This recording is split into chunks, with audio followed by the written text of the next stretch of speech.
इससे पहले कि हम यह जाने कि परमेश्वर ने शैतान का नाश क्यों नहीं किया, हमें शैतान की सृष्टि के बारे में जानना जरूरी है। बाइबल हमें बताती है कि इससे पहले कि शैतान बनता, वह एक स्वर्गदूत था। इससे पहले कि परमेश्वर पृथ्वी को बनाते, उन्होंने स्वर्गदूतों की रचना की। अर्थात आदि में जब परमेश्वर ने स्वर्ग को रचा, तब उस समय उन्होंने स्वर्गदूतों की भी रचना की। स्वर्गदूतों की रचना पृथ्वी की रचना से भी पहले हुई। बाइबल हमें यह भी बताती है कि लूसीफर, जो बाद में शैतान बना, वह प्रधान स्वर्गदूतों में से एक था। यहेजकेल नबी की पुस्तक और उसके 28 अध्याय के 12 से 15 वचन में लिखा है कि लूसीफर सर्वांग सुंदर एवं बुद्धि से भरपूर था। वह तरह तरह के आभूषणों से सुसज्जित था। जब वह चलता था तो उसमें से सुंदर ध्वनि निकलती थी। जिस दिन वह सिरजा गया था, उस दिन उसमें कोई भी कुटिलता नहीं थी। वह अभिषिक्त करूब था, जो परमेश्वर के पवित्र पर्वत पर रहता था। लेकिन एक दिन उसने यह सोचा कि मैं अपना सिंहासन परमेश्वर के सिंहासन से ऊंचा करूंगा और परम प्रधान के तुल्य हो जाऊंगा। प्रियो, उसके मन में घमंड और अहंकार आ गया, क्योंकि परमेश्वर ने स्वर्गदूतों को भी स्वतंत्र इच्छा दी थी ताकि वे चुनाव कर सके, जैसे परमेश्वर ने मनुष्य को स्वतंत्र इच्छा दी है। लेकिन जैसे ही लूसीफर ने ऐसा विचार किया, तो परमेश्वर ने उसे स्वर्ग से नीचे गिरा दिया और उसकी सारी सुंदरता छीन ली। प्रियो, अब आप यहाँ सोच रहे होंगे कि जब परमेश्वर ने लूसीफर को स्वर्ग से नीचे गिराया, तभी उसे क्यों नहीं मारा? तो मैं आपको बता दूं प्रियो कि स्वर्गदूत जब रचे गए थे, तब परमेश्वर ने उन्हें अपने जैसा अमर, अर्थात कभी ना मरने वाली या कभी ना नष्ट होने वाली देह प्रदान की। मतलब स्वर्गदूतों की रचना अविनाशी देह के साथ हुई, जिसे कोई नहीं मार सकता। इसलिए परमेश्वर ने जब लूसीफर को स्वर्ग से नीचे गिराया और जब वह शैतान बना, तो परमेश्वर ने उसके लिए एक जगह तैयार की, जिसे नर्क, अथाह कुंड या हेल कहते हैं। मत्ती के सुसमाचार और उसके 25 अध्याय के 41 वचन में लिखा है कि प्रभु यीशु अपने बाईं ओर वालों से कहेंगे कि हे श्रापित लोगों, मेरे सामने से उस अनंत आग में चले जाओ जो शैतान और उसके दूतों के लिए तैयार की गई है।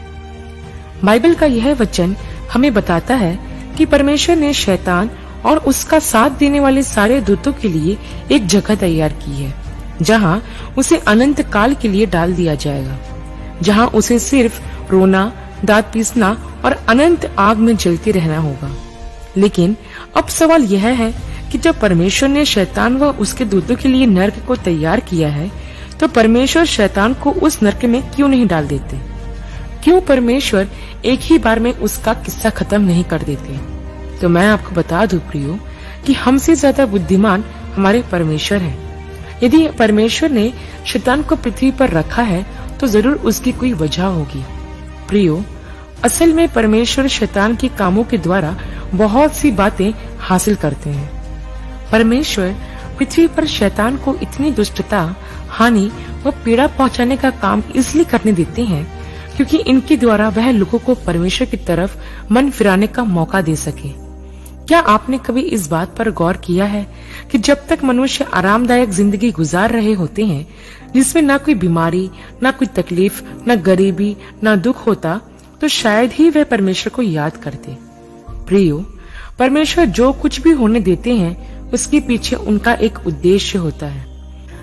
पुराने नियम में हम एक घटना देखते हैं कि जब इजराइल के लोग जंगल में थे और जब वे परमेश्वर को भूल गए थे, तो उनके बीच में अचानक जहरीले सांप निकल आए जो उनको डसने लगे। तब परमेश्वर की आज्ञा पाकर मूसा ने पीतल का एक सांप बनाया और उसे ऊंचे पर टंगाया, ताकि जो कोई उसे देखे उसके प्राण बच जाए। तब जितनों ने उस पीतल के सांप की ओर देखा, वो बच गए। प्रियो, क्या आपने कभी ये सोचा है कि अगर वो सांप इजराइल के लोगों के बीच में आकर उनको नहीं डसते, तो क्या इजराइल के लोग मन फिराते? लेकिन परमेश्वर ने ऐसा इसलिए होने दिया ताकि परमेश्वर की प्रजा के लोग परमेश्वर को स्मरण रखें। प्रियो, ऐसे कई लोग होते हैं जो परमेश्वर के बारे में तब तक नहीं सोचते जब तक किसी गंभीर बीमारी के कारण वे अस्पताल न चले जाएं।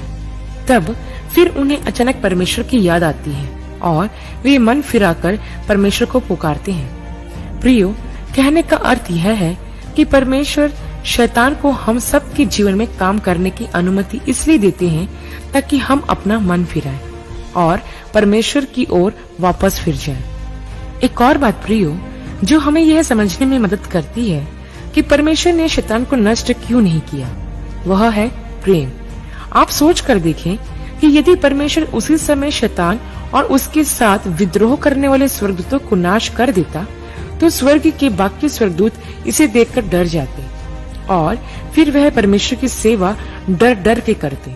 फिर उस सेवा में प्रेम नहीं, सिर्फ डर होता। उन्हें भय होता कि कहीं परमेश्वर उन विद्रोह करने वालों दूतों के समान हमें भी नष्ट ना कर दे।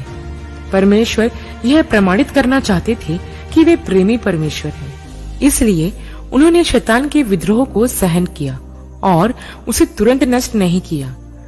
परमेश्वर स्वर्ग में मौजूद बाकी स्वर्गदूतों को यह बताना चाहते थे कि पाप क्या कर सकता है। परमेश्वर बताना चाहते थे कि पापियों के प्रति उनका प्यार कितना गहरा है। वह बताना चाहते थे कि वह हमसे इतना प्यार करते हैं कि उन्होंने अपने बेटे प्रभु यीशु को भी क्रूस पर बलिदान होने के लिए भेज दिया। शैतान कहता है कि परमेश्वर प्रेम नहीं करते, लेकिन परमेश्वर ने प्रभु यीशु में अपना प्रेम प्रकट करके दिखाया।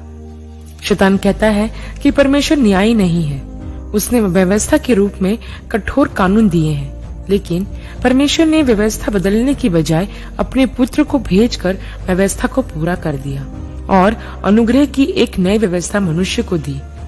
शैतान कहता है कि परमेश्वर दयालु नहीं है, लेकिन परमेश्वर ने यीशु मसीह के द्वारा यह साबित कर दिया कि वह कितने दयालु हैं, क्योंकि जब हम पापी ही थे तब प्रभु यीशु मसीह हमारे पापों के लिए मरे। प्रियो, एक बात हमेशा ध्यान रखें कि परमेश्वर किसी को भी अपनी सेवा के लिए मजबूर नहीं करता।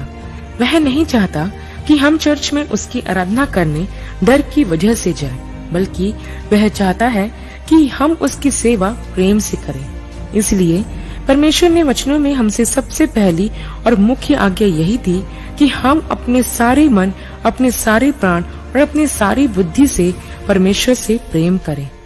परमेश्वर की इच्छा है कि हम सबसे ज्यादा उससे प्रेम करें और प्रेम से ही उसकी सेवा करें। यह परमेश्वर का प्रेम ही है जिस वजह से वह धीरज धरे हुए हैं, ताकि हर एक को मन फिराव का मौका मिले और एक भी नाश ना हो। प्रियो, अब आप सोच रहे होंगे कि फिर परमेश्वर शैतान का नाश कब करेंगे। तो मैं आपको बता दूं कि जब प्रभु का 1000 वर्ष का शासन पूरा होगा तब शैतान को कैद में से छोड़ा जाएगा, क्योंकि जब प्रभु का 1000 वर्ष का शासन होगा तब शैतान को कैद कर दिया जाएगा, लेकिन 1000 वर्ष के बाद उसे फिर से छोड़ा जाएगा अंतिम युद्ध के लिए। उसके बाद वह हमेशा हमेशा के लिए उस झील में डाल दिया जाएगा जो आग और गंधक से जलती रहती है, जहां वह और उसके दूत युगानुयुग पीड़ा में तड़पते रहेंगे, जैसा कि प्रकाशित वाक्य की पुस्तक और उसके 20 अध्याय के 1 से 10 वचन में लिखा भी है। प्रियो, ऐसा नहीं है कि परमेश्वर कुछ नहीं जानते। वह सर्वज्ञानी परमेश्वर है। वह आदि की बातें अनंत से जानते हैं। वह जानते हैं शैतान क्या कर रहा है और क्या कर सकता है, लेकिन वह उस सीमा से बाहर कुछ नहीं कर सकता जो परमेश्वर ने उसके लिए निर्धारित की है। एक दिन आएगा जब परमेश्वर सब कुछ ठीक कर देंगे। एक दिन आएगा जब शैतान हमेशा हमेशा के लिए आग की झील में डाल दिया जाएगा। एक दिन आएगा जब शैतान का राज्य पूरी तरह से नाश किया जाएगा और परमेश्वर हमें अपने राज्य में ले जाएंगे और उस राज्य में शैतान का नामो निशान नहीं होगा। परमेश्वर एक सृष्टि में अनंत काल तक हमारे साथ रहेंगे और जहाँ प्रभु रहेंगे वहाँ ना तो दुख होगा, ना पीड़ा होगी और ना बीमारी होगी। परमेश्वर हमारी आंखों से सब आंसू पोंछ डालेंगे और अनंत विश्राम में हमें ले जाएंगे, जहाँ सिर्फ आनंद ही आनंद होगा। आशा करती हूँ प्रियो, यह वीडियो आपके लिए आशीषमय रही होगी। अगले वीडियो में एक नए विषय के साथ आप सबसे फिर मुलाकात होगी। तब तक के लिए आप सबको जय मसीह की।